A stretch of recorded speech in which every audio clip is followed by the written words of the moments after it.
नमस्कार मंडळी, पुन्हा एकदा स्वागत करतो तुमचं आपल्या एका नवीन व्हिडिओमध्ये. अखंड महाराष्ट्राची लाडकी एवन जोडी, ज्या जोडीचा फॅन बेस मित्रांनो अखंड महाराष्ट्राच्या बाहेर व देशाच्या बाहेरसुद्धा अशी एवन जोडी बकासूर आणि मथुर हा जोड मित्रांनो कधी पाळणार हा प्रेक्षकांना प्रश्न पडला आहे. कारण भरपूर दिवस हा जोड एका जोट्यात आला नाही. लवकरच मित्रांनो बकासूर आणि मथुर आपला एकत्र दिसणार आहे.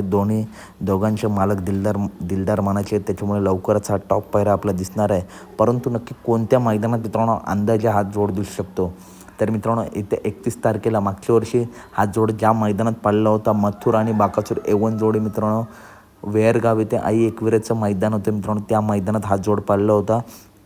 त्याच मैदानात मित्रांनो एक अंदाज सांगतो मित्रांनो, कन्फर्म नाही आहे, हा जोड पुन्हा एकदा आपला दिसण्याची शक्यता आहे. बकासूर आणि मथुर मागच्या वर्षी सेमीला हार झाली होती, परंतु त्याच ठिकाणी पुन्हा एकदा हा जर जोड पाळला तर नक्कीच गुलाल घेईल. कारण मागच्या वर्षी मित्रांनो हार जिता खेळाचा भाग आहे, हार झाली होती, परंतु यावर्षी जर हा जोड पाळला तर नक्कीच गुलाल घेईल. तुमचं काय मत आहे, यावर्षी हा जोड पाळला पाहिजे का? तर मित्रांनो नक्कीच व्हिडिओ आवडली असेल तर नक्की व्हिडिओ लाईक करा, व्हिडिओ लाईक करा, चॅनलला सबस्क्राईब करा. शेवटी मित्रांनो नियोजन मालकांच्या हातात आहे, परंतु हा जोड पाळाला तर पुन्हा एकदा मित्रांनो तिथे पूर्ण अफाट अशी गर्दी होईल आणि मैदान बघायलासुद्धा खूप आनंद होईल. तर कमेंट करून नक्की सांगा, येत्या 31 मार्चला हा जोड पाळला पाहिजे की नाही. तुफान असं स्पीड लागेल मित्रांनो. यासुद्धा गाडीला एक अंदाज सांगितला आहे की हा जोड पळू शकतो. चला तर भेटूया पुढच्या व्हिडिओ.